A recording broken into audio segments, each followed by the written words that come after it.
യുവതലമുറയെ ആകർഷിക്കാൻ പോസ്റ്റ് ഓഫീസുകളെ ന്യൂജനാക്കാൻ പുത്തൻ പദ്ധതിയുമായി തപാൽ വകുപ്പ്.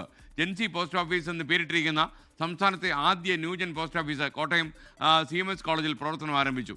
കണ്ടുവരാം ഒരു ജെൻസി പോസ്റ്റ് ഓഫീസ്. പഴമയുടെ പ്രൗഢി ഒട്ടും ചോർന്നു പോകാതെ പുതുതലമുറയുടെ പുതിയ മാറ്റങ്ങൾക്കൊപ്പമാണ് CMS കോളേജിലെ പോസ്റ്റ് ഓഫീസും തുടങ്ങിയിരിക്കുന്നത്.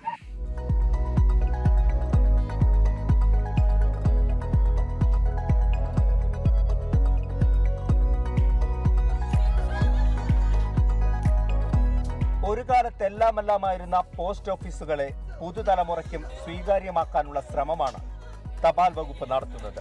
കെട്ടിലും മട്ടിലുമെല്ലാം ന്യൂജൻ ട്രെൻഡുകൾ കൊണ്ടുവന്നാണ് പോസ്റ്റ് ഓഫീസും ന്യൂജനാക്കുന്നത്.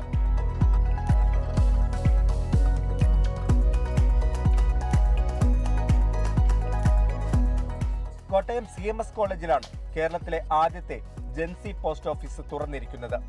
പോസ്റ്റ് ഓഫീസ് സേവനങ്ങൾ മാത്രമല്ല, പുതുതലമുറയെ കയ്യിലെടുക്കാനുള്ള എല്ലാമുണ്ട് ഇവിടെ. നമ്മളുടെ പണ്ടത്തെ നാട്ടിലെ പോസ്റ്റ് ഓഫീസിന്റെ ഒക്കെ ഒരു നൊസ്റ്റാൾജിക് ആയിട്ട് ക്യാമ്പസിൽ തന്നെ ഒരു പോസ്റ്റ് ഓഫീസ് കൊണ്ടുവന്നത് വളരെ നല്ല കാര്യമാണ്. അടിപൊളിയായിട്ടുണ്ടല്ലോ, നല്ല സൂപ്പർ. എല്ലാവർക്കും കളിക്കാൻ പറ്റുന്ന, എല്ലാവർക്കും ഇവിടെ കൂടുതൽ എല്ലാവർക്കും നല്ലപോലെ ചെയ്യാൻ പറ്റുന്ന, സമയം സ്പെൻഡ് ചെയ്യാൻ വേണ്ടി 2 മണി തൊട്ട്.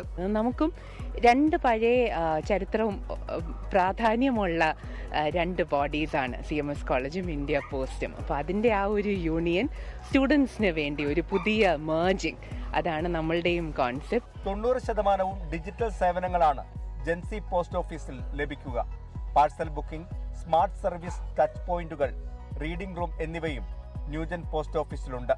കൂടാതെ സ്വന്തം ഫോട്ടോ പ്രിന്റ് ചെയ്ത സ്റ്റാമ്പുകളും ഇവിടെ നിന്ന് ലഭിക്കും. നമുക്ക് ക്യാമ്പസിൽ 2 മണി വരെ ക്ലാസ് ഉള്ളല്ലോ, അപ്പൊ അത് കഴിഞ്ഞിട്ട് ചുമ്മാ ഇരിക്കാം മിക്കപ്പോഴും ചെയ്യുന്നത്. അപ്പം ഇവിടെ വന്ന് ക്യാരംസ് കളിക്കാനും ഗെയിംസ് കളിക്കാനും പിന്നെ ഒരു ഫ്രീ അവർ കിട്ടുമ്പം സ്പെൻഡ് ചെയ്യാനൊക്കെ ഭയങ്കര രസമുണ്ട്. CMS കോളേജിലെ വിദ്യാർത്ഥികൾ മാത്രമല്ല, സമീപത്തെ മറ്റു കലാലയങ്ങളിലെ വിദ്യാർത്ഥികളും ഈ പോസ്റ്റ് ഓഫീസ് കാണാൻ എത്തുന്നുണ്ട്.